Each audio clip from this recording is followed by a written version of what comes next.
Olá a todos e todas, o meu nome é Cristiane Matê, sou professora no Departamento de Bioquímica da Universidade Federal do Rio Grande do Sul.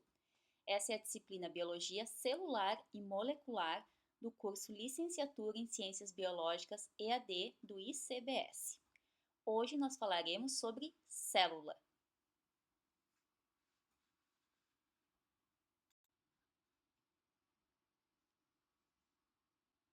Eu coloco aqui o nosso plano de aula, essa nossa primeira semana de aula na disciplina, e hoje então falaremos sobre a estrutura das células eucariótica e procariótica, as características das células, seus revestimentos, compartimentos e organelas, e as moléculas que compõem as células. Iniciamos falando sobre a estrutura das células eucariótica e procariótica.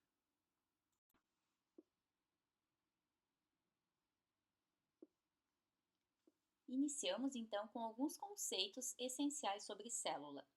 Todos os organismos vivos são constituídos por células. A maioria das células é microscópica, então ela é invisível a olho nu. As células dos animais e das plantas têm um diâmetro geralmente de 5 a 100 micrômetros. E muitos micro-organismos unicelulares têm comprimento de 1 a 2 micrômetros, então são muito menores. Essas estruturas, que representam a menor unidade de vida, são bastante complexas e diversas, sendo que nelas estão contidas as características morfológicas e fisiológicas dos organismos vivos. As células de diferentes organismos são muito similares quanto à estrutura e aos constituintes moleculares, apesar das diferenças organizacionais fundamentais existentes. As propriedades de um determinado organismo dependem de suas células individuais, cuja continuidade ocorre por meio do seu material genético, considerando então a passagem desse material genético de uma geração para a próxima geração.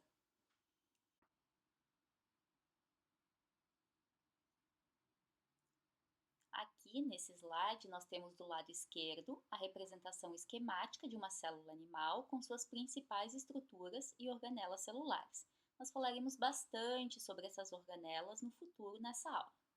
Todas as células possuem uma mesma estrutura formada pela membrana plasmática, que circunda o conteúdo celular e o separa do meio extracelular pelo citosol e pelo núcleo, ou também chamado nucleóide.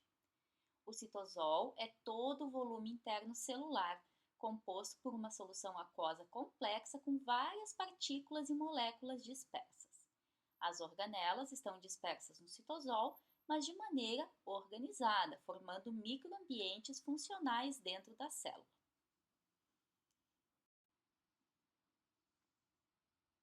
Falaremos agora sobre as principais similaridades e diferenças entre célula eucariótica e procariótica.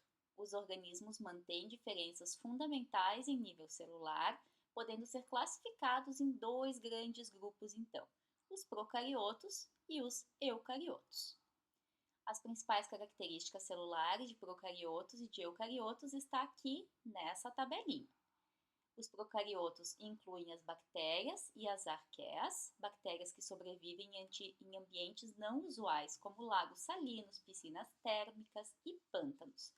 Os organismos eucariotos são mais complexos e incluem não somente plantas pluricelulares, animais e fungos, mas também protozoários e alguns organismos unicelulares, como leveduras e algas verdes. Quanto à organização, procariotos são principalmente unicelulares, enquanto eucariotos são principalmente pluricelulares, mas como nós vimos, não é uma existem exceções. A membrana plasmática, no caso de procariotos, nós temos uma bicamada fosfolipídica e a rara presença de esteróis.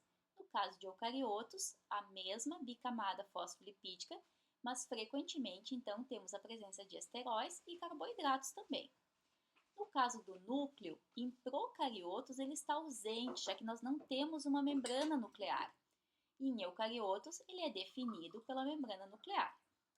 Quanto ao citoplasma, em procariotos não temos o citoesqueleto e em eucariotos, sim, temos um citoesqueleto constituído que justamente vai organizar todos os componentes que fazem parte do citosol. Quanto à motilidade, procariotos se movem por flagelos simples, enquanto eucariotos se movem por flagelos complexos, pseudópodes e outros órgãos de locomoção mais complexos. Quanto às organelas, em procariotos temos poucas ou nenhuma. Já em eucariotos temos muitas organelas, como lisossomos, complexo de Golgi, retículo endoplasmático, mitocôndria e cloroplastos, dependendo do organismo. Quanto à parede celular, em procariotos, ela contém glicopeptídeos, lipídios e proteínas. Já em eucariotos, quando presente, contém quitina ou celulose. Célula eucariótica e procariótica. Nós temos aqui do lado direito uma representação esquemática da organização de uma célula de procarioto na parte superior e de um eucarioto na parte inferior. Como a gente pode observar, é bem diferente uma da outra, né? A gente vê uma complexidade muito maior numa célula eucariótica quando a gente compara com a complexidade que a gente encontra numa célula procariótica.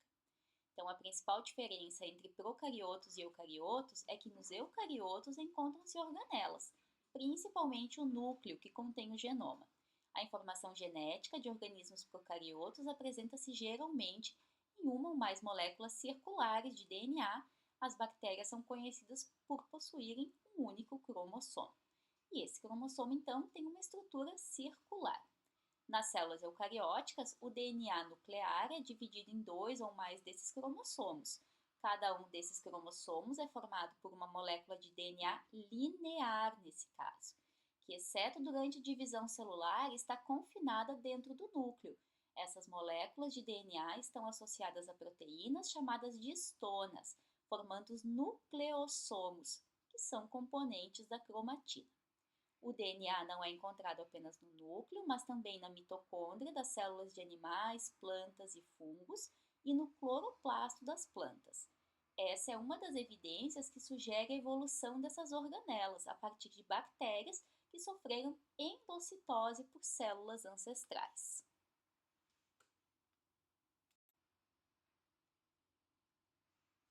As organelas são regiões delimitadas por membranas internas que formam compartimentos, nos quais se realizam funções especializadas.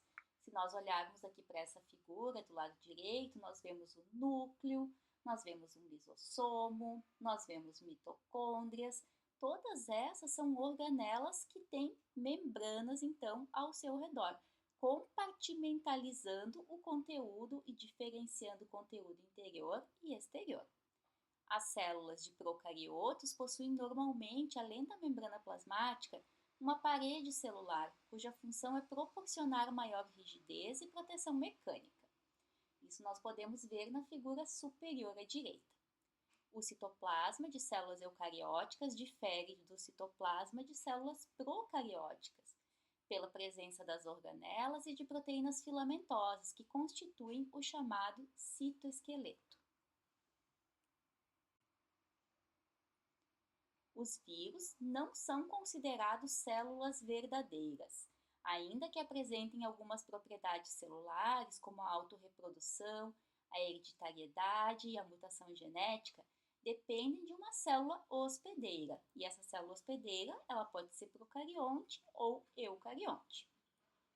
Fora da célula hospedeira, os vírus são metabolicamente inertes e podem até cristalizar-se.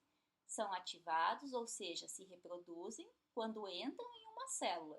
De acordo com o tipo de ácido nucleico que possuam, existirão 2 tipos principais de vírus. Os retrovírus, que contêm RNA, por exemplo, o vírus da AIDS, o coronavírus, e 2, os vírus bacterianos ou bacteriófagos, que contêm DNA. Aqui do lado esquerdo nós temos um desenho esquemático representativo da organização de uma partícula viral.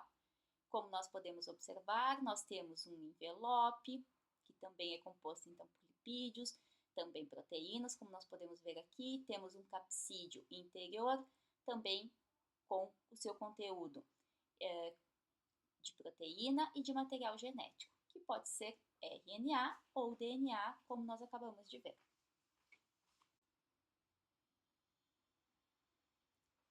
Temos aqui uma tabela com a classificação das células e dos organismos. Células procariontes nós vamos encontrar no reino Monera e os organismos representativos são bactérias e algas azuis. Células eucariontes nós encontramos no reino protista, cujos organismos representativos são protozoários e crisófitas. No reino fungi, onde encontramos bolores e fungos verdadeiros. No reino vegetal, onde encontramos algas verdes, vermelhas e pardas, briófitas e traqueófitas. E no reino animal, onde encontramos, por exemplo, metazoários. Passamos à segunda parte da nossa aula, onde falaremos sobre as características da célula, seus revestimentos, compartimentos e organelas.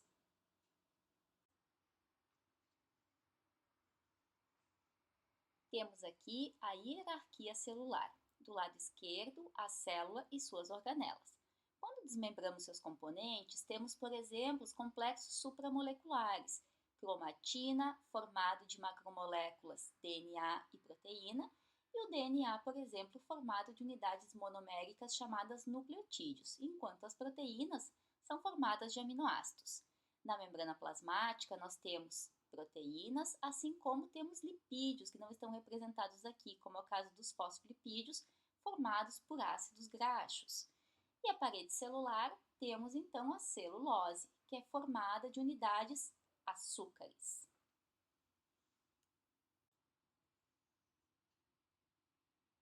As células procarióticas contêm uma parede celular. Elas têm a função de proteção mecânica, é rígida e é composta por duas camadas, uma interna, de peptídeo glicano, e outra conhecida como membrana externa.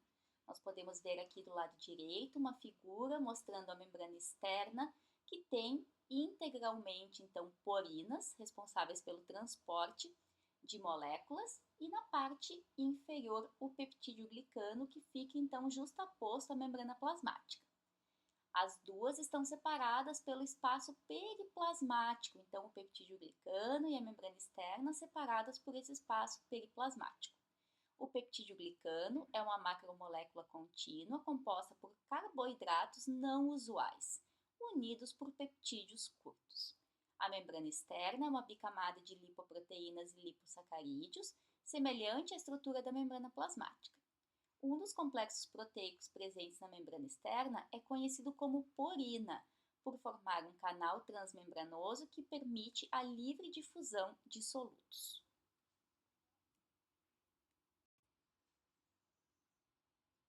Outro componente das células procarióticas é a membrana plasmática. A membrana plasmática é uma estrutura lipoproteica que atua como barreira aos elementos presentes no meio circundante. Essa membrana, ao controlar a entrada e a saída dos solutos, contribui para estabelecer um meio perfeitamente regulado no protoplasma da bactéria, que é então a parte interior da membrana plasmática, que está contida pela membrana plasmática. Nos procariontes, os complexos proteicos da cadeia respiratória e os fotossistemas utilizados na fotossíntese estão localizados na membrana plasmática.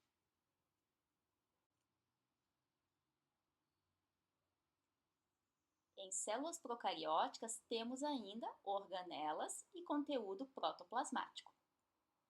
No protoplasma são encontradas partículas de 25 nanômetros de diâmetro, denominadas ribossomos, que são constituídas por ácido ribonucleico, RNA, e proteínas. Os ribossomos têm uma subunidade grande e outra pequena.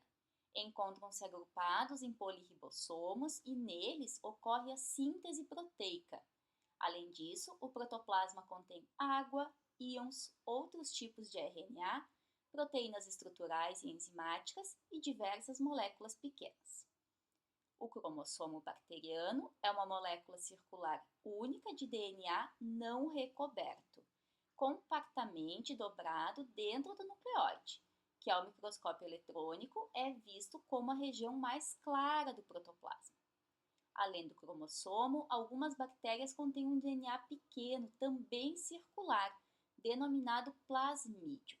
O plasmídio pode conferir à célula bacteriana resistência a um ou a vários antibióticos. Por meio do uso de técnicas de engenharia genética, é possível isolar os plasmídios, inserir-lhes fragmentos específicos de DNA, como é o caso de alguns genes, e depois transportá-los a outras bactérias.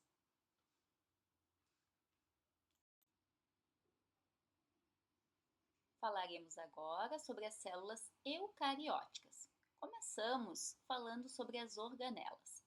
Cada organela possui uma coleção própria de enzimas catalisadoras de reações específicas, desenvolvendo um papel único no crescimento e no metabolismo celular. Existem organelas que são específicas para células vegetais e animais.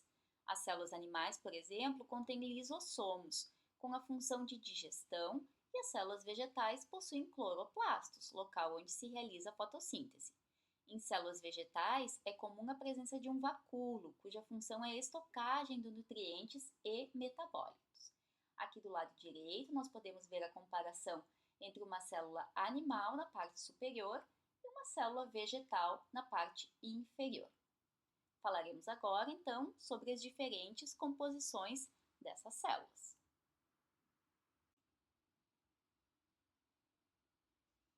As células eucarióticas contêm membrana celular.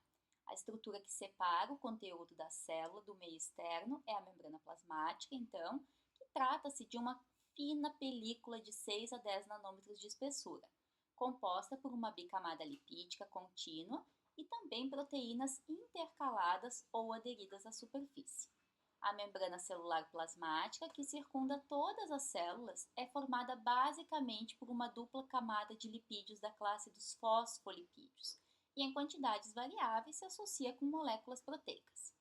A membrana plasmática controla de maneira seletiva a passagem de solutos e promove também a entrada e saída de macromoléculas por meio dos processos chamados de endocitose, quando estamos falando da entrada dessas macromoléculas, ou exocitose, quando estamos falando da saída dessas macromoléculas. Essa bicamada lipídica é permeável a certos gases, como é o caso do oxigênio e do gás carbônico, e impermeável a muitas substâncias, como é o caso de açúcares, aminoácidos e íons inorgânicos. Aqui temos dois exemplos, o potássio e o cloreto. A água pode difundir-se livremente através da célula. Muitas proteínas estão ligadas à membrana plasmática, como permeases ou transportadoras, formando canais na bicamada lipídica e facilitando a passagem de certas substâncias. Células eucarióticas também podem ter uma parede celular. Nas células animais, a membrana plasmática costuma ter inúmeros carboidratos, enquanto nas células vegetais, a sua superfície é coberta por um segundo envoltório de espessura relativamente estável, denominado parede celular, como nós podemos ver na figura do lado direito. Citoplasma e citosol. O compartimento citoplasmático apresenta uma organização estrutural muito complexa, já que seu estudo com o microscópio eletrônico revela uma grande quantidade de membranas.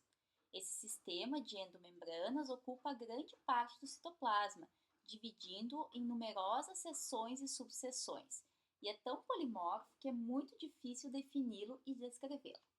O citoplasma é dividido em dois grandes compartimentos, um dentro do sistema de endomembranas e outro, o citosol, também chamado de matriz citoplasmáticas, que fica fora dele. Muitos componentes importantes do citoplasma estão no citosol, ou seja, fora do sistema de endomembranas. O citosol constitui o verdadeiro meio interno da célula. Contém os ribossomos e os filamentos do citoesqueleto, nos quais ocorre a síntese proteica, e diversas classes de moléculas vinculadas a inúmeras atividades metabólicas. O citoesqueleto é responsável pelo formato da célula e tem influência em outras importantes funções. Nós temos 3 tipos de filamentos principais compondo o citoesqueleto: filamentos de actina, filamentos intermediários e os microtúbulos. E vários tipos de proteínas acessórias compõem então uma espécie de citoesqueleto que se distribui por todo o citosol. Os filamentos de actina medem 8 nanômetros de diâmetro e entre suas funções mais importantes está a de proporcionar motilidade às células. Os filamentos intermediários de 10 nanômetros de diâmetro são compostos por proteínas fibrosas e sua principal função é mecânica. Os microtúbulos são estruturas tubulares rígidas de cerca de 25 nanômetros de diâmetro, muito maior do que os anteriores, portanto. Nascem de uma estrutura chamada centrosomo, na qual se encontram os centríolos. Com os filamentos de actina, tem a função de deslocamento das organelas pelo citoplasma. Além disso, os microtúbulos constituem as fibras do fuso mitótico durante a divisão celular. Os centríolos são estruturas cilíndricas que medem aproximadamente 0,2 micrômetros por 0,4 micrômetros, e suas paredes são formadas por microtúbulos. Em geral, são duplos e suas duas unidades estão dispostas perpendicularmente. Quando estão nos centrosomos, não interferem na formação dos microtúbulos. As células vegetais não têm centríolos e os microtúbulos são formados mesmo assim. Durante a mitose, os centríolos migram para os polos das células.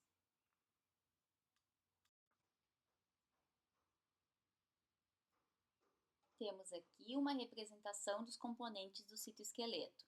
Filamentos intermediários em verde, microtúbulos em azul e filamentos de actina em vermelho.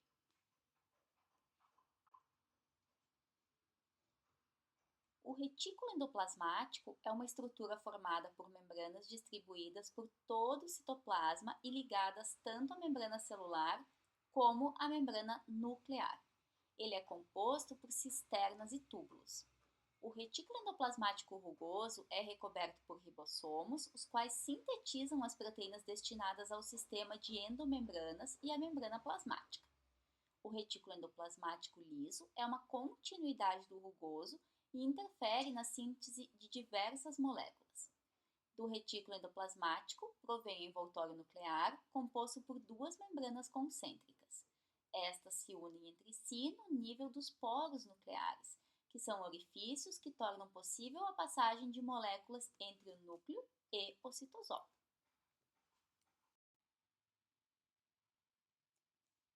O complexo de Golgi, o endossomo e o lisossomo também são organelas de células eucarióticas.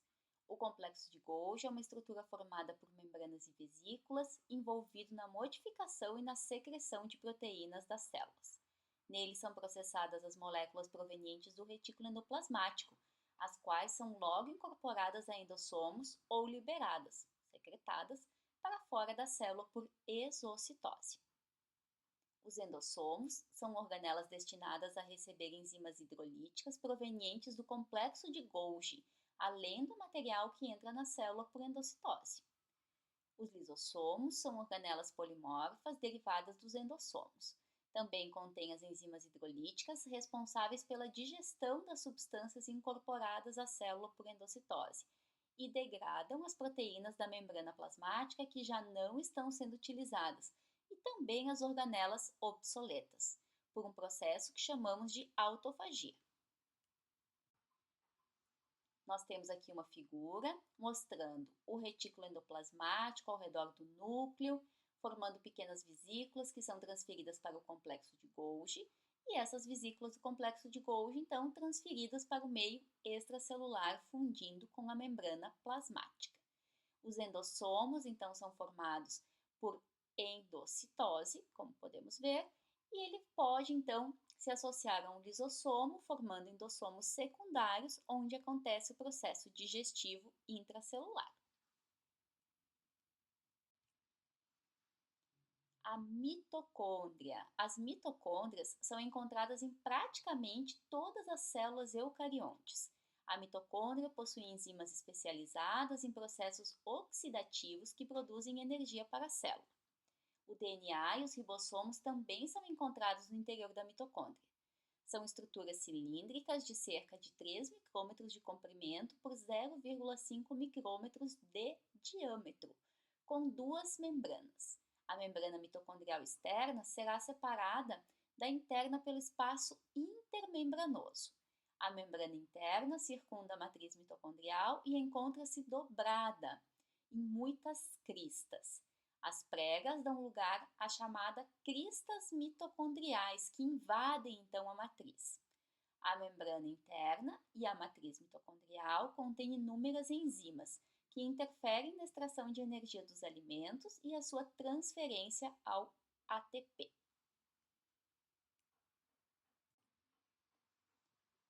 Nessa figura, nós temos a representação de uma mitocôndria. Vemos então a membrana externa, o espaço intermembranoso e a membrana interna formando estas cristas, que vão estar na parte externa da matriz mitocondrial. Na membrana mitocondrial interna, nós temos então enzimas, como é o caso das enzimas que compõem a cadeia respiratória e a ATP sintase. E também temos na matriz mitocondrial o DNA. O DNA mitocondrial é muito similar ao DNA encontrado em procariontes. Ele é circular e nós temos diversas cópias, então, desse DNA circular interno na mitocôndria. Células eucarióticas também podem conter plastídeos. As células vegetais têm organelas denominadas plastídeos que estão ausentes nas células animais. Os leucoplastos são incolores e participam do armazenamento do amido. Os cromoplastos contêm pigmentos, por exemplo, os cloroplastos, com um pigmento verde chamado clorofila. O cloroplasto tem duas membranas, um estroma e um compartimento único formado por cisternas denominadas tilacoides. Nos cloroplastos ocorre a fotossíntese, que é o processo pelo qual as plantas captam a energia da luz e, com o aporte de água e CO2, sintetizam diversos compostos orgânicos que utilizam como alimento e que servem para alimentar os organismos heterotrófos. Tanto as mitocôndrias quanto os cloroplastos contêm cromossomos circulares pequenos, cujos genes formam RNAs transportadores, ribossomos e também alguns mRNAs, necessários para elaborar algumas proteínas pertencentes às próprias organelas.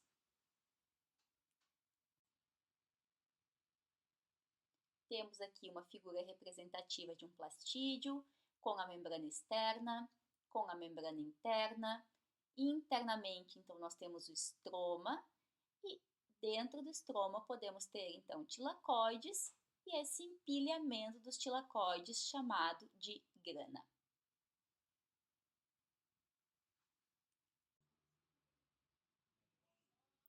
Células eucarióticas também podem conter peroxissomos, que são rodeados por uma membrana única e contêm enzimas vinculadas à beta-oxidação de ácidos graxos e também à degradação do peróxido de hidrogênio. E uma de suas funções também é proteger a célula.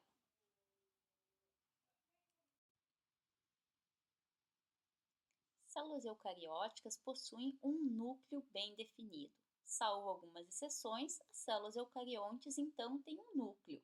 Uma dessas exceções são as células vermelhas do sangue, as hemácias.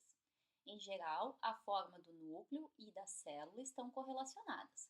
Por exemplo, nas células esféricas, cúbicas e poliédricas, o núcleo costuma ser esférico, enquanto nas células cilíndricas e fusiformes costuma ser elipsoidal.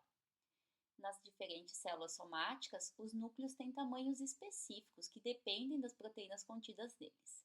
Esses tamanhos variam um pouco com relação à atividade nuclear. Em geral, existe uma proporção ótima entre o volume do núcleo e o volume do citoplasma. Essa proporção é conhecida como relação núcleo-citoplasmática. Quase todas as células são mononucleadas, mas existem algumas binucleadas, por exemplo, as células hepáticas e as cartilaginosas, e ainda outras que são polinucleadas. Nos plasmócitos e sincícios, que são grandes massas citoplasmáticas não divididas em territórios celulares independentes, os núcleos podem ser extraordinariamente numerosos. Esse é o caso da célula muscular estriada e do sínscio trofoblasto placentário, que pode conter várias centenas de núcleos.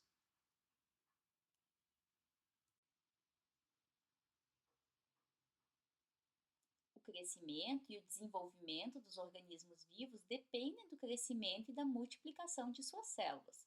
Nos organismos unicelulares, a divisão celular envolve sua reprodução por meio desse processo. A partir de uma célula, originam-se duas células filhas independentes. Os organismos multicelulares derivam somente de uma célula, o zigoto, e a repetida multiplicação delas e de seus descendentes determina o desenvolvimento e o crescimento corporal do indivíduo. A célula cresce e duplica todas as suas moléculas e estruturas antes que ocorra a sua divisão. Esse processo volta a se repetir nas duas células filhas, de modo que o volume total das células descendentes é 4 vezes maior que o da célula original e assim sucessivamente. As células passam por 2 períodos no decorrer de suas vidas. Um de intérfase, sem divisão, como nós podemos ver aqui do lado direito, tanto para a meiose quanto para a mitose, então nós iniciamos nesse processo de intérfase. E outro de divisão, em que são produzidas as células filhas. Esse ciclo repete-se em cada geração celular, mas o período varia bastante nos tipos diferentes de células. Nós temos aqui então o processo de mitose, onde teremos ao final, lá após a telófase, a formação de duas células filhas 2N, ou seja, com o mesmo conteúdo de cromossomos que teria na célula mãe. No caso da meiose, nós temos então a produção final de 4 células filhas após a telófase 2, 1N, que contém então metade do material genético da célula original.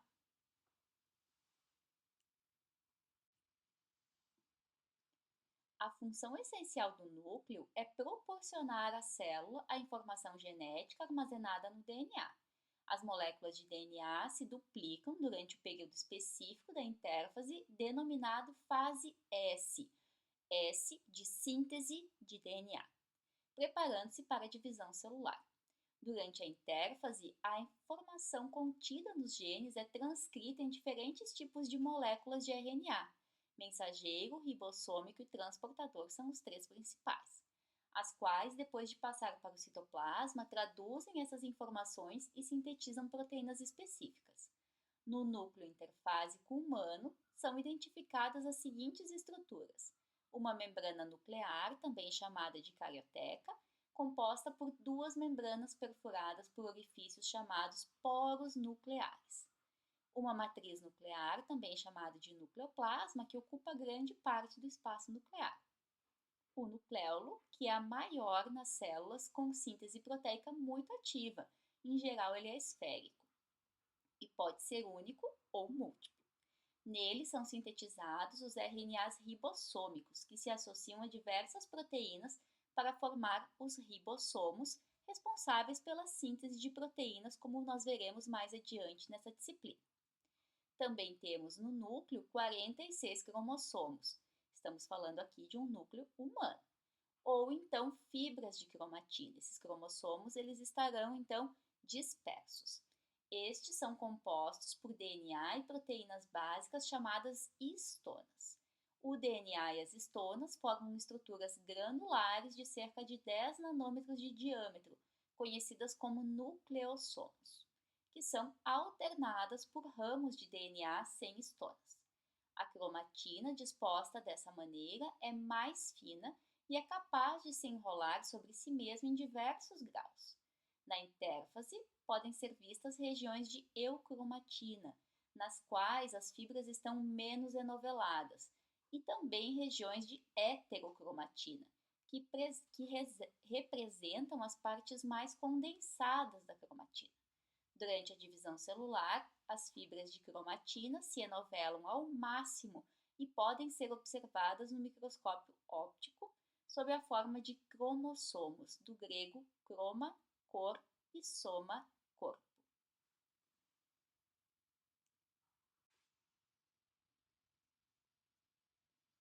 Temos aqui a representação de um núcleo. Como nós podemos observar, então, nós temos a membrana interna e externa, formando então esse envoltório nuclear, e como nós podemos ver, ela é derivada do retículo endoplasmático. Como nós temos espaços entre essas diferentes partes da membrana, nós temos a formação de poros nucleares, por onde passam uma série de moléculas.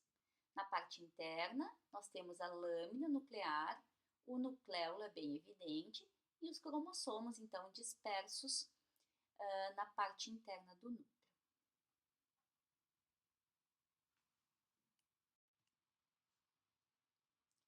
Falaremos a partir de agora das moléculas que compõem as células.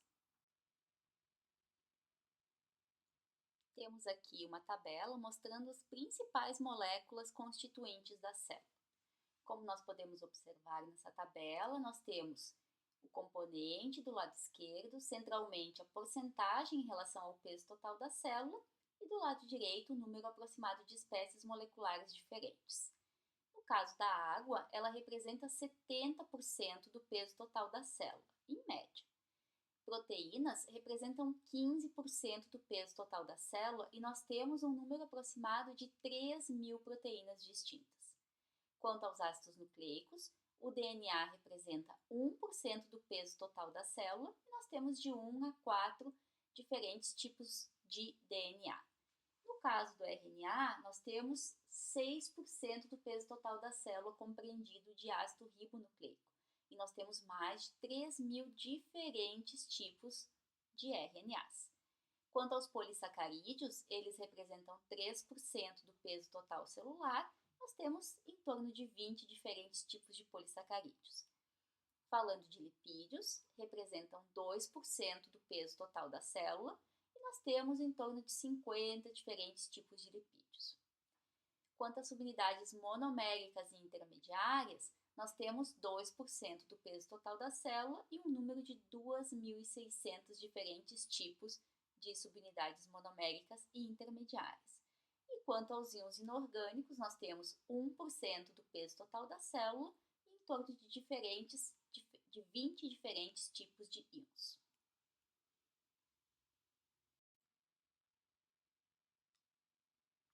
Como nós vamos falar a partir de agora sobre as moléculas que compõem as células, é importante que nós possamos reconhecer alguns grupos funcionais comuns em biomoléculas, que estão representados à esquerda, e à direita alguns tipos de ligações que são mais comuns também em interações não covalentes entre essas moléculas. Então, começamos aqui com o lado esquerdo, falando sobre os grupos químicos funcionais.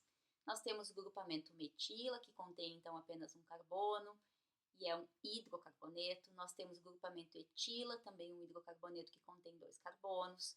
A fenila, que forma então esse grupamento aromático. A carbonila pode ser na forma de aldeído, COH, ou então na forma cetônica, apenas o C-O. A carboxila, formada então por um C-O e mais uma hidroxila, que nesse caso aqui aparece ionizada, que perdeu seu próton.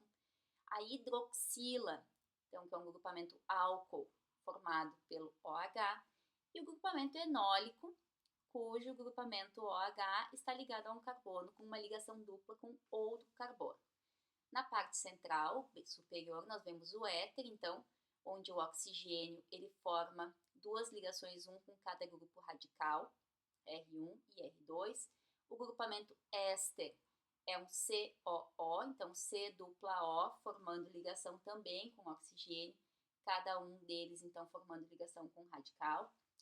O grupamento acetila, onde eu tenho um grupamento CH3 ligado a um C-O, ligado ao oxigênio, por exemplo, que é o grupo radical. Um anidrido, formado então por 2 ácidos carboxílicos, como representado aqui. O grupamento amino protonado, onde eu tenho um NH3+, um grupamento amida, onde eu tenho um C-O ligado a um NH2, um grupamento imina, onde eu tenho um carbono ligado por meio de uma dupla ligação a um NH, um grupamento imina N substituído, também chamado de base de Schiff, onde eu tenho então um carbono ligado a 2 radicais e com uma dupla ligação ao nitrogênio ligado a um terceiro radical. Do lado direito agora, bem acima, nós temos uma guanidina. Vocês podem ver então a presença de 3 nitrogênios ligados a um carbono, sendo que um desses tem uma dupla ligação com o carbono.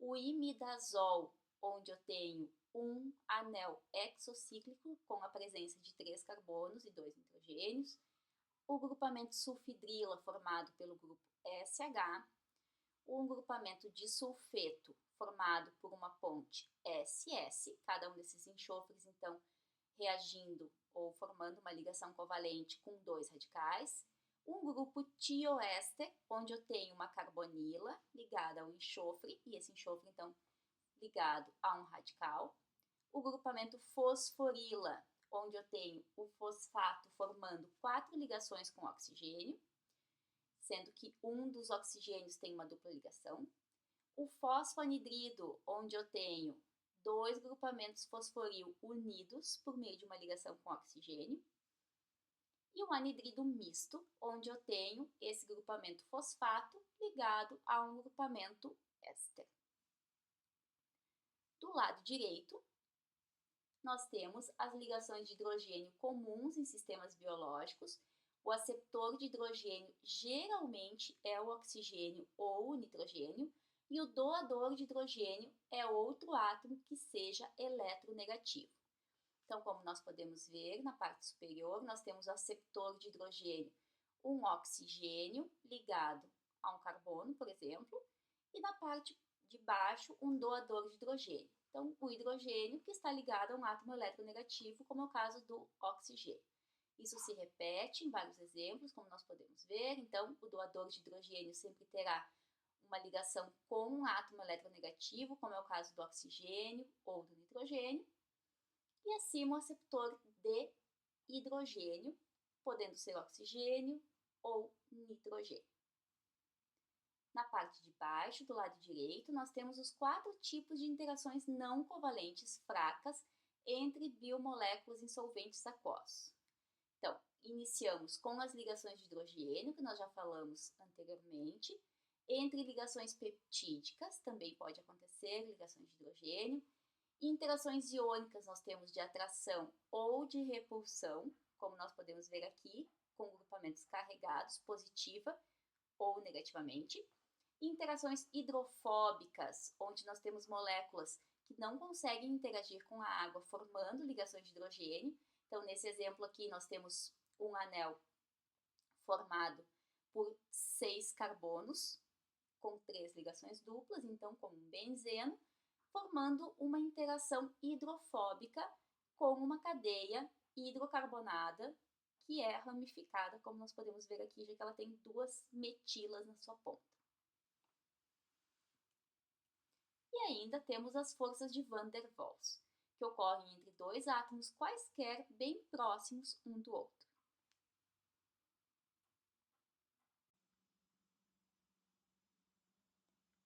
Vamos iniciar falando sobre a água. As reações bioquímicas celulares ocorrem em meio aquoso.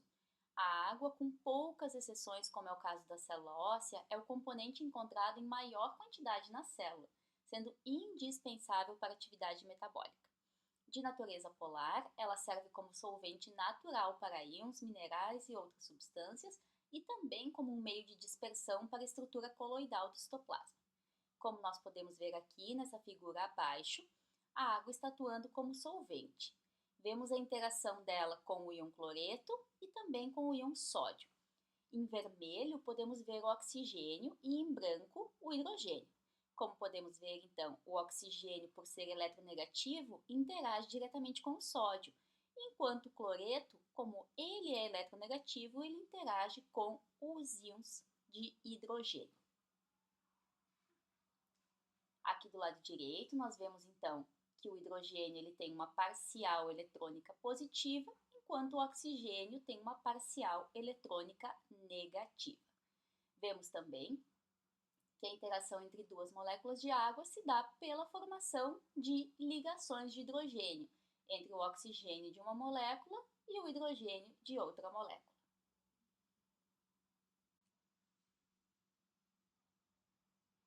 Temos aqui micronutrientes, íons e cofatores. A presença de íons, como é o caso do cloreto, do sódio e do potássio, é importante para manter a pressão osmótica e o equilíbrio ácido-básico da célula. Alguns íons inorgânicos, como o magnésio, são necessários na função de cofatores enzimáticos. Outros, como o fosfato inorgânico, formam adenosina trifosfato, o ATP, que é a principal fonte de energia química dos processos vitais. E os íons cálcio desempenham um papel regulador. Temos aqui abaixo a nossa tabela periódica e os elementos essenciais para a vida e a saúde dos animais. Como podemos ver, os elementos principais estão nessa coloração rosa, como é o caso do hidrogênio, do sódio, do potássio, do cálcio, carbono, nitrogênio, oxigênio, fosfato, fósforo nesse caso, né? Enxofre e cloro. E os elementos traço estão em amarelo. E muitas vezes, então, esses elementos traços são justamente utilizados como cofatores pelas enzimas. Aqui nós temos uma tabela mostrando alguns íons inorgânicos que servem de cofatores para enzimas. É o caso do cobre, utilizado pela citocromoxidase, o ferro 2+, ou 3+, utilizado pela citocromoxidase, catalase, peroxidase, o potássio, utilizado pela piruvato quinase, o magnésio, utilizado por todas as enzimas que utilizam ATP. Temos como exemplo a hexoquinase, glicose 6-fosfatase, piruvato quinase, o manganês 2+, utilizado pela arginase, pela ribonucleotídeo redutase, o molibdênio, utilizado pela dinitrogenase, o níquel 2+, utilizado pela urease, e o zinco 2+, utilizado pela anidrase carbônica, álcool deshidrogenase e carboxipeptidases A e B. Seguindo, então, nos micronutrientes, nós temos as vitaminas que são utilizadas para a produção de coenzimas, que participam das reações bioquímicas que fazem parte das vias metabólicas celulares. Temos aqui uma tabela mostrando algumas das principais coenzimas, o exemplo de grupo químico transferido por essa coenzima, e do lado direito, o precursor presente na dieta de mamíferos. Então, a biocitina é a coenzima transportadora de CO2 e é derivada da biotina. A coenzima A, transportadora de grupos acila, derivada do ácido pantotênico. A 5-desoxiadenossilcobalamina, ou coenzima B12, é transportadora de átomos de hidrogênio e grupos alquila, e é derivada da vitamina B12. A flavina-adenina dinucleotídeo é transportadora de elétrons e é derivada da vitamina B2, também chamada de riboflavina. O lipoato é transportador de elétrons e grupamentos acila e ele não é necessário na dieta, nós podemos sintetizá-lo. A nicotinamida adenina dinucleotídeo é transportadora de íons hidreto, ou seja, é um hidrogênio que contém um elétron a mais. Ela é derivada do ácido nicotínico, também chamado de niacina. O piridoxalfosfato é transportador de grupos amino, derivado da piridoxina ou vitamina B6. O tetrahidrofolato é transportador de grupos que contêm um carbono em diversos estágios de oxidação, e é derivado do folato. A tiamina pirofosfato, transportadora de aldeídos, e é derivada da tiamina, também chamada de vitamina B1.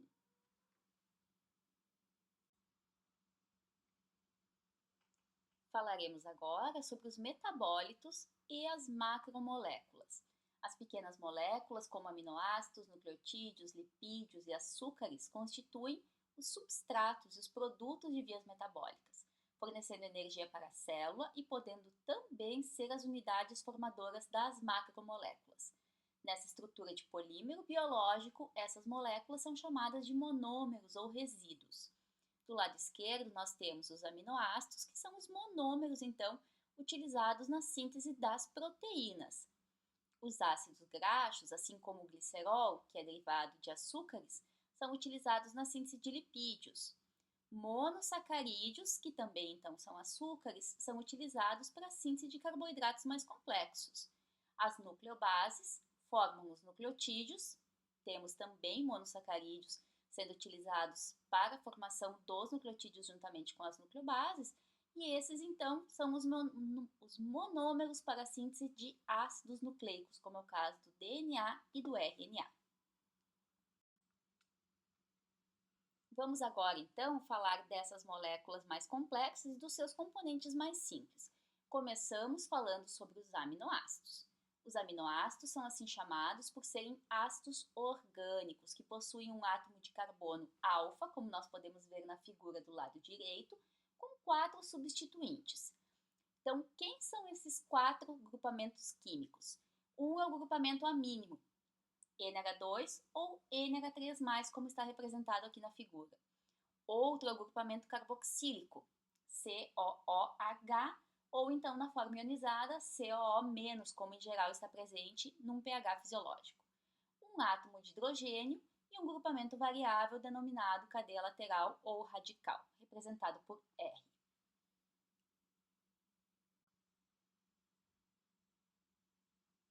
A presença do carbono assimétrico gera 2 moléculas de imagem especular não superpostas nos aminoácidos, chamados de estereoisômeros ou enantiômeros especificamente, denominadas por convenção isômero D, de dextro, e L, de levo. Com raras exceções, apenas os aminoácidos na forma L são encontrados nas proteínas.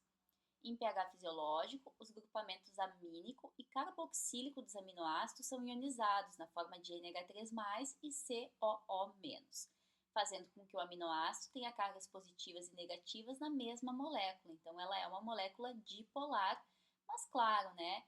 A gente também tem a questão do radical, e dependendo do radical, nós vamos ter uma carga ou não a mais nessa molécula. A presença simultânea desses grupamentos determina o comportamento ácido-básico dos aminoácidos. Elas são moléculas anfóteras, portanto.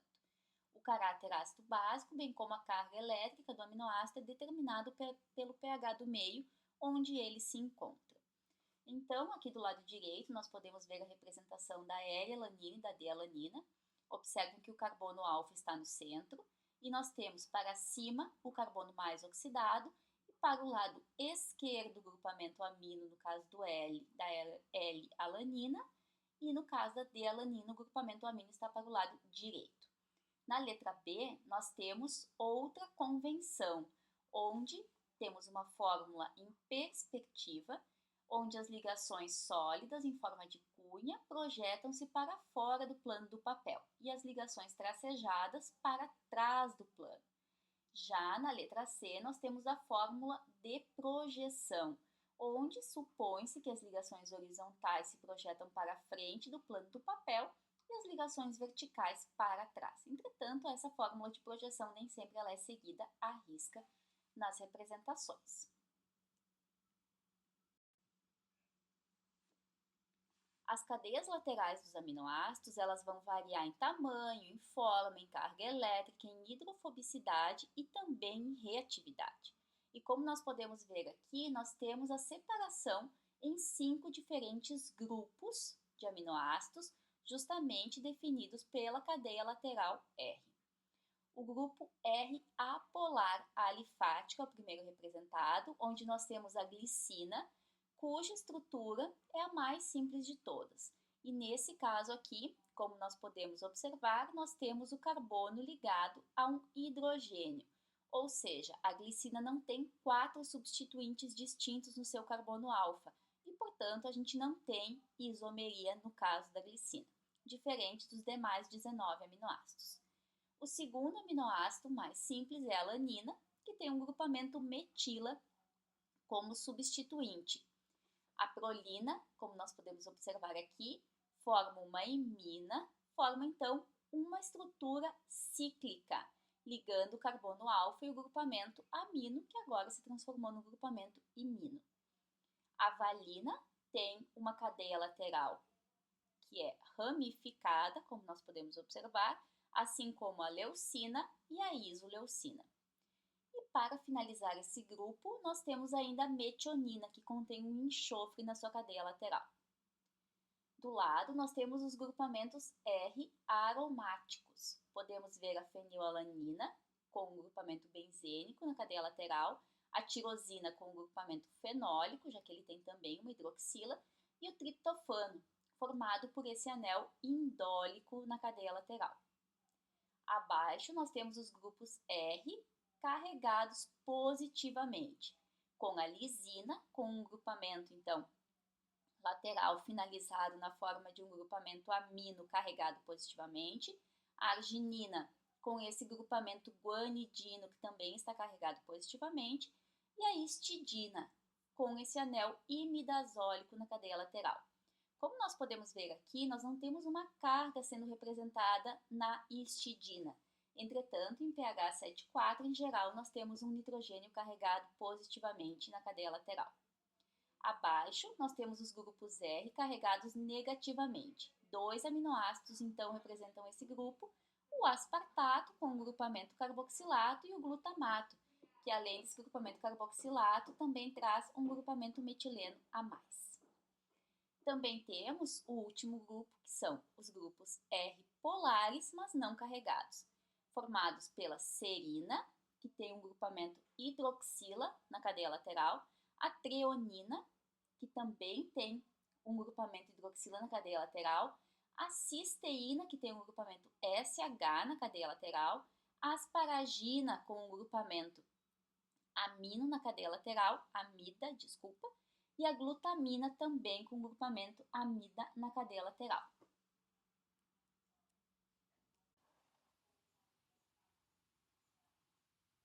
As proteínas resultam da expressão da informação contida no gene, por isso é o gene que determinará a sequência de aminoácidos de uma proteína específica.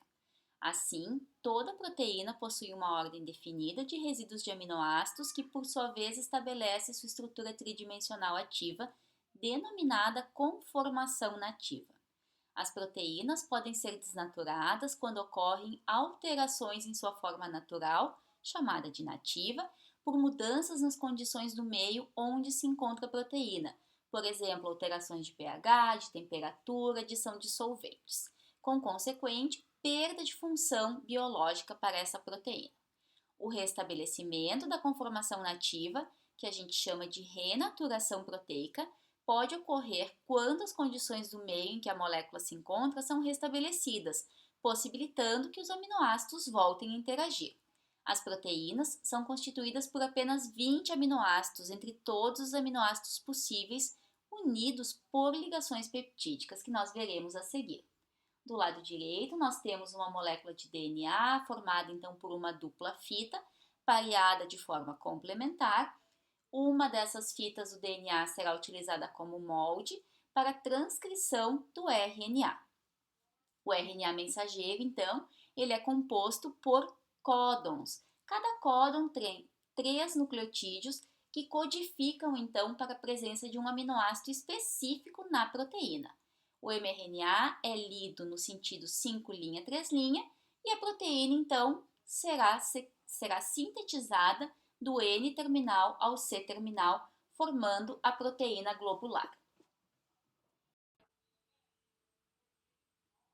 A ligação peptídica vai ser formada, então, entre 2 aminoácidos de forma sequencial na proteína, começando pelo seu N-terminal. Nós temos aqui, por exemplo, a glicina e a alanina formando uma ligação peptídica por meio da perda de uma molécula de água. O resultante, então, é um dipeptídeo, onde os 2 aminoácidos estão ligados na forma de uma ligação peptídica, que é uma ligação amida, como nós podemos ver aqui, onde o grupamento carboxilato da glicina resultou aqui no grupamento cetônico, C-O, e o grupamento amino da alanina resultou então aqui em um NH, compondo essa ligação peptídica, que é uma ligação amida.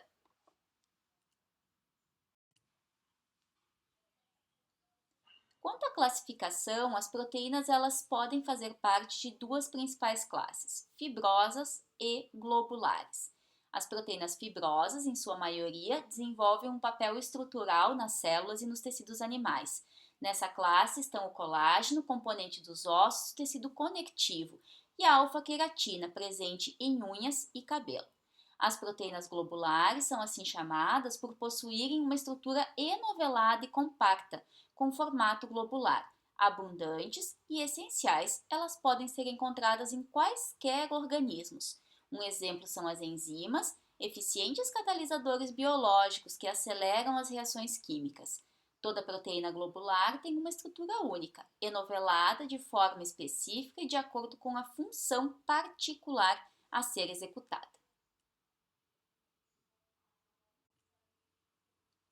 As enzimas são um tipo especial de proteína. Elas catalisam as reações bioquímicas celulares, atuando em condições brandas de temperatura e pH. Aceleram as reações químicas sem modificar o equilíbrio reacional. As enzimas, aqui chamadas de E, são proteínas que contêm um ou mais locais denominados sítios ativos, aos quais se une o substrato, aqui chamado de S, ou seja, a substância sobre a qual a enzima atua. Não necessariamente as enzimas têm apenas um substrato, inclusive muitas vezes elas têm mais de um substrato. O substrato, assim, é modificado quimicamente e convertido a um ou mais produtos, chamados aqui de P. Como essa reação é geralmente reversível, ela pode ser expressa por essa equação. E mais S formando um complexo ES, formando E mais P, em que esse complexo ES é o complexo enzima-substrato que se forma transitoriamente, enquanto ocorrem modificações conformacionais da enzima, que vão levar então à conversão do substrato em produto. Os diferentes tipos de enzimas podem formar ligações covalentes entre os átomos do substrato ou podem rompê-las. Nessa figura, nós temos a representação do metabolismo humano, com o metabolismo de carboidratos, de nucleotídeos, de aminoácidos, de lipídios, o metabolismo energético. Como nós podemos ver, cada uma dessas biomoléculas está representada com uma coloração diferente aqui. Mas, na verdade, o metabolismo ele está totalmente integrado, onde um substrato é convertido em um produto e a ligação entre o substrato e o produto está feita por uma linha aqui representada com diferentes cores, então, e representando a atividade enzimática. Se a gente olhar mais proximamente, então, alguma dessas vias metabólicas representadas aqui, nós teremos então uma visão um pouquinho mais detalhada dessa via metabólica. Aqui está representada, por exemplo, a entrada de glicose numa célula por um transportador de glicose chamado GLUT1.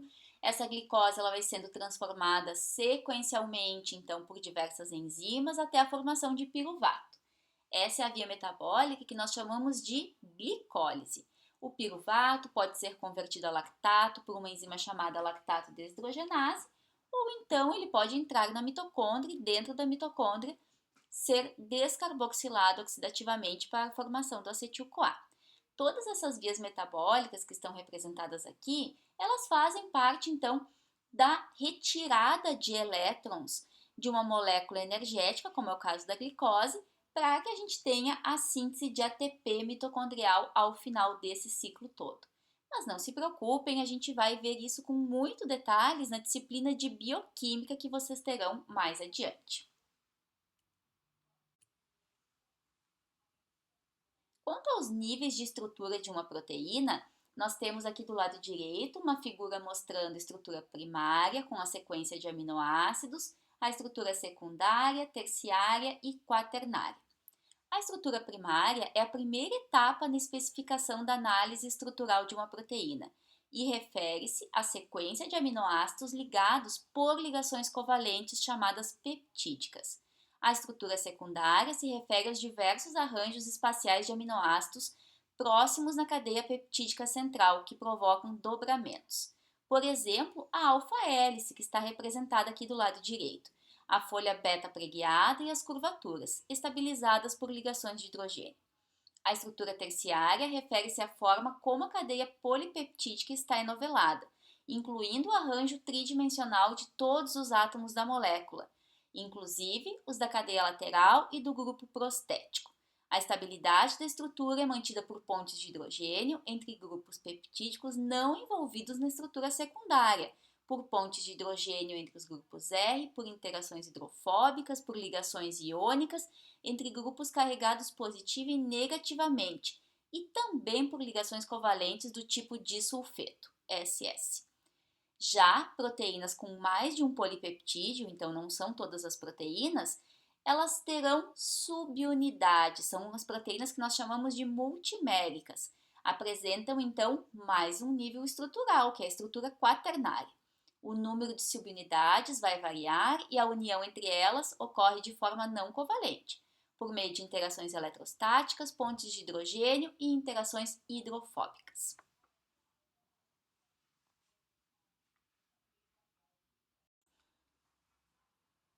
Falaremos agora sobre carboidratos. Os carboidratos ou monossacarídeos são açúcares simples formados por uma estrutura hidrocarbonada polidroxilada. Os carboidratos são formados por ligações covalentes de carbono em uma relação 1 para 1 e água. A estrutura, então, ela é baseada nessa fórmula geral CH2O N vezes, em que esse N pode ser de 3 a 7. Eles são classificados de acordo com o número de átomos de carbono presentes na molécula. Trioses contém 3, pentoses contém 5, hexoses contém 6, por exemplo. Todos os monossacarídeos podem conter vários grupamentos hidroxílicos e um grupamento aldeídico ou cetônico. Esses dois grupamentos podem reagir com um grupamento hidroxílico dentro da mesma molécula por meio de uma reação M-acetal ou M-cetal, convertendo a estrutura linear para uma com formato em anel. A ciclização da estrutura linear gera novos isômeros, denominados anômeros alfa, por estarem ligados ao carbono anomérico. Nós temos aqui do lado direito a estrutura de uma forma linear, cujo carbono, então, número 1, está na forma de um aldeído. Na segunda imagem, nós temos a forma cíclica, onde o carbono 1, como nós podemos observar, reagiu com o carbono 5. E essa hidroxila, então, do carbono 5, por meio da reação, formou um anel heterocíclico contendo oxigênio. Aqui nós temos alguns exemplos de monossacarídeos.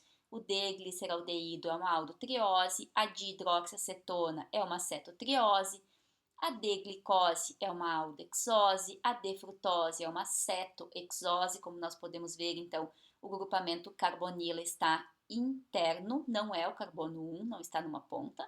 A D-ribose é uma aldopentose e o 2-desoxi-D-ribose é uma aldopentose também.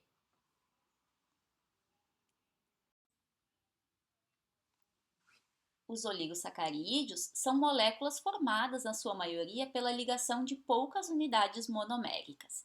Um exemplo é a sacarose, um disacarídeo formado pela união de uma molécula de glicose e uma de frutose, que após processado produz o açúcar comum utilizado na alimentação.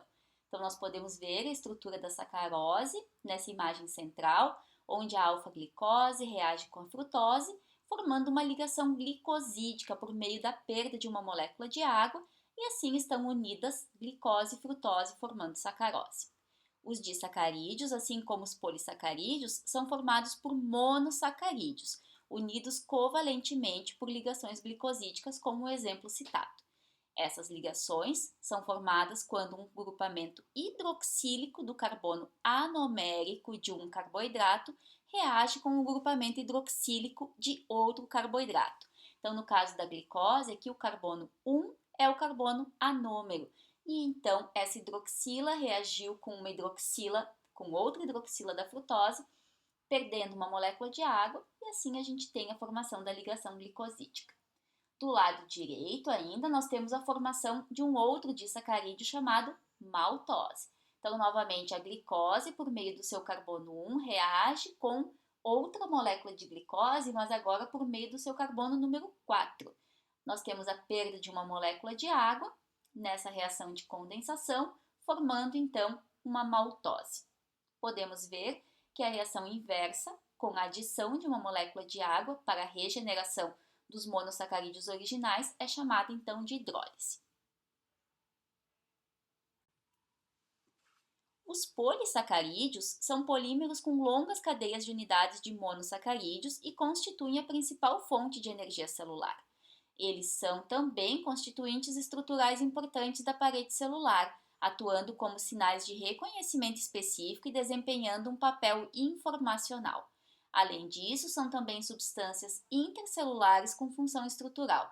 Os polissacarídeos mais importantes nos organismos vivos são o amido e o glicogênio, pois representam substâncias de reserva, ou seja, a forma de estocagem de energia nas células vegetais e animais.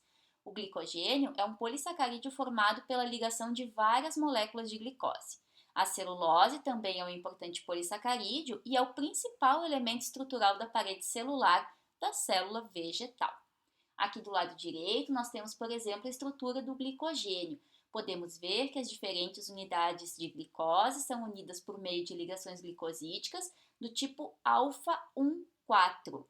Mas, eventualmente, nós temos ramificações, e essas ramificações, então, são realizadas por meio da ligação alfa 1,6. Novamente, tudo isso será visto com bastante detalhamento no futuro, quando vocês terão a disciplina de bioquímica.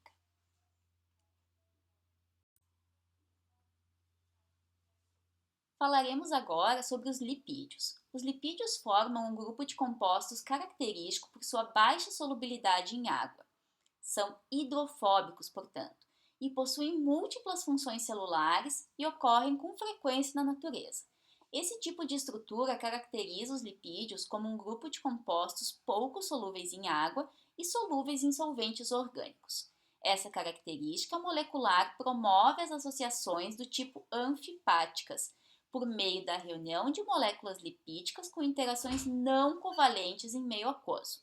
Essas interações possuem consequências consideráveis em nível celular. A mais importante delas é a tendência de os lipídios formarem micelas e bicamadas, que constituem então as membranas biológicas. Os ácidos graxos são os lipídios mais simples e também constituintes dos lipídios mais complexos.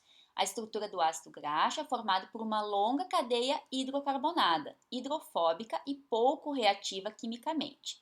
Os ácidos graxos são classificados em saturados, insaturados ou poliinsaturados, dependendo das ligações entre os átomos de carbono. A molécula de ácido graxo é formada por um grupamento carboxílico extremamente hidrofílico, ionizável em solução. Mas como nós podemos ver aqui do lado direito, esse grupamento carboxilato, que é o carbono 1 dos ácidos graxos, é o único que consegue interagir com a água formando ligações de hidrogênio. O restante da molécula é extremamente hidrofóbica, fazendo então com que os ácidos graxos tenham essa estrutura que nós chamamos de anfifílica, com parte polar e parte apolar. Os lipídios complexos são diversos. Nós temos aqui, por exemplo, os triacilgliceróis, o colesterol e o fosfoacilglicerol, também chamados de fosfolipídios. Os triacilgliceróis são a forma de estocagem de lipídios no citoplasma de muitas células.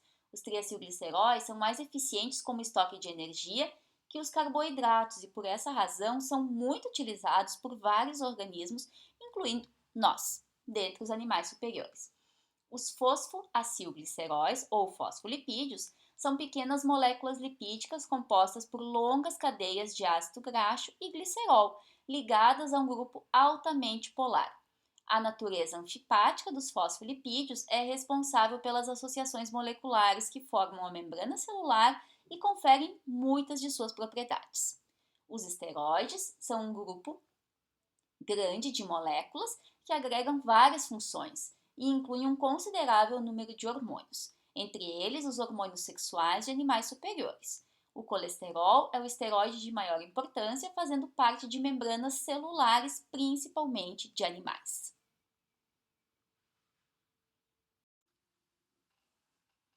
Os nucleotídeos são os constituintes do DNA e do RNA. Como nós podemos ver aqui na figura, cada nucleotídeo é composto por um grupamento fosfato, um açúcar, que pode ser uma pentose, e nesse caso aqui ela pode ser uma ribose, quando nós estamos falando dos nucleotídeos que formam o RNA na parte inferior da figura, ou uma desoxirribose, que perdeu então o oxigênio ligado ao carbono 2', como nós podemos ver nos nucleotídeos da parte superior que formam o DNA. E também uma base nitrogenada, púrica ou pirimídica, unidos por ligações covalentes. Então, como nós podemos ver aqui, a base nitrogenada pode ser adenina, pode ser guanina, pode ser timina, pode ser citosina, quando estamos falando dos nucleotídeos que formam o DNA. Quando falamos dos nucleotídeos que formam o RNA, a timina é substituída por uracila. As diferenças, então, entre os dois ácidos nucleicos, DNA e RNA, residem no tipo de açúcar e na composição de bases da molécula. No RNA, a pentose é sempre a ribose e no DNA é a desoxirribose. As bases que formam os ácidos nucleicos são 5, como nós vimos: adenina, guanina e citosina, encontradas tanto no DNA como no RNA, a timina presente apenas no DNA e a base uracila apenas no RNA. Os ácidos nucleicos são formados a partir da união desses nucleotídeos. Então, a partir dos ácidos nucleicos, as células recebem as informações sobre quais proteínas utilizar, qual a sequência de aminoácidos da sua estrutura e qual a função dessas moléculas. Eles são, portanto, as moléculas que estocam e transmitem a informação genética da célula. Toda essa informação fica em unidades gênicas, localizadas nos cromossomos das células, e tal informação é decifrada por meio de um código genético cuja tradução resulta na síntese proteica. Existem dois tipos de ácidos nucleicos, o DNA e o RNA, ambos são polímeros lineares de nucleotídeos unidos por ligações fosfodiéster. Aqui do lado direito nós temos, por exemplo, o DNA e um gene específico para uma enzima chamada hexocinase. Ocorre a transcrição do DNA em um RNA que é complementar a uma das fitas, formando um RNA mensageiro. E esse então é traduzido em ribossomos, formando as cadeias polipeptídicas. Temos inicialmente uma hexoquinase não dobrada sendo sintetizada, mas que ainda durante a sua síntese e após a sua síntese sofre dobramentos da cadeia do polipeptídico para que a formação da estrutura nativa seja permitida. A hexoquinase cataliticamente ativa também possui na sua estrutura, então, um sítio ativo específico que vai ser responsável pela fosforilação da glicose, utilizando um fosfato proveniente do ATP, formando glicose 6-fosfato, como nós podemos ver aqui do lado direito. Uma das informações que não está presente aqui é que o cofator dessa enzima é o magnésio. Então, sempre que nós tivermos ATP em alguma reação, o magnésio será utilizado. Novamente, não se preocupem com esse tipo de informação, porque será visto com bastante detalhamento, então, quando nós falamos de reações bioquímicas, lá na disciplina de bioquímica no futuro desse curso. Temos aqui a estrutura dos ácidos nucleicos. Em uma fita de DNA ou RNA, em uma das extremidades, há um grupamento fosfato ligado ao carbono 5' do açúcar. É o que a gente chama de extremidade 5', que é a parte superior, então, das duas figuras, tanto do DNA quanto do RNA. E na outra extremidade, há um grupamento hidroxílico ligado ao carbono 3' do açúcar, que é o que nós chamamos, então, de extremidade 3'. Convencionou-se escrever e ler a sequência nucleotídica da esquerda para a direita, sempre no sentido 5', 3'. A cadeia polinucleotídica possui individualidade determinada pela sequência das suas bases, conhecida como estrutura primária, e é nessa estrutura primária que a informação genética está contida, então na sequência das bases. O gene correspondente a uma sequência particular de DNA, codificadora de uma informação que vai ser então sintetizada na forma de um RNA pelo processo de transcrição e posteriormente pode ou não ser transformado numa proteína pelo processo de tradução. O DNA, então, tem a sua estrutura sempre em dupla fita, como nós podemos ver aqui. Toda a informação genética de um organismo está acumulada na sequência linear das 4 bases. A orientação das duas fitas de DNA é sempre antiparalela. Isso significa que se uma fita está no sentido 3', 5', a outra fita está pareada, como nós podemos ver aqui, no sentido 3', 5'. Então, é antiparalela e eu sempre terei o pareamento de C com G e de A com T, formando 3 ligações de hidrogênio no pareamento CG e 2 ligações de hidrogênio no pareamento AT, como pode ser observado aqui. Do lado direito, nós temos o processo de replicação de uma fita mãe de DNA em 2 novas cadeias filhas de DNA.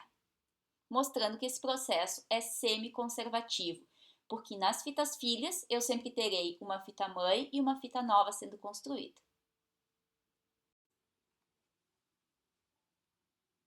O DNA é composto por duas cadeias polinucleotídicas associadas que se enrolam para formar uma hélice dupla em torno de um eixo central com giro para a direita, na maioria das vezes. As bases estão no interior da hélice em um plano perpendicular ao eixo helicoidal, interagindo através de ligações de hidrogênio que unem as duas cadeias. As ligações de hidrogênio entre as bases de cadeias opostas e as interações hidrofóbicas entre as bases adjacentes na mesma cadeia são responsáveis pela estabilização dessa dupla hélice. O RNA, ou ácido ribonucleico, é uma molécula de ácido nucleico formada em geral por uma única cadeia com grande diversidade de conformações. Os nucleotídeos que formam o RNA contêm ribose como carboidrato. As bases nitrogenadas são A, G, C e U, em substituição da timina, presente lá no DNA. Existem três classes principais de ácido ribonucleico: o RNA mensageiro, que contém a informação genética para a sequência de aminoácidos nas proteínas, o RNA transportador, que identifica e transporta as moléculas de aminoácidos até o ribossomo, e o RNA ribossômico, que representa 50% da massa dos ribossomos. O ribossomo então proporciona as condições moleculares para a síntese dos polipeptídeos, ou seja, das proteínas. Todos os tipos de RNAs intervêm de alguma forma na síntese proteica. Eu trago aqui links de vídeos complementares que vocês poderão assistir no Moodle da disciplina. Essa foi a bibliografia utilizada para essa aula: Zaha, Bunselmeier, Biologia Molecular Básica, o capítulo 1, e Roberts, Biologia Celular e Molecular, capítulo 1 também.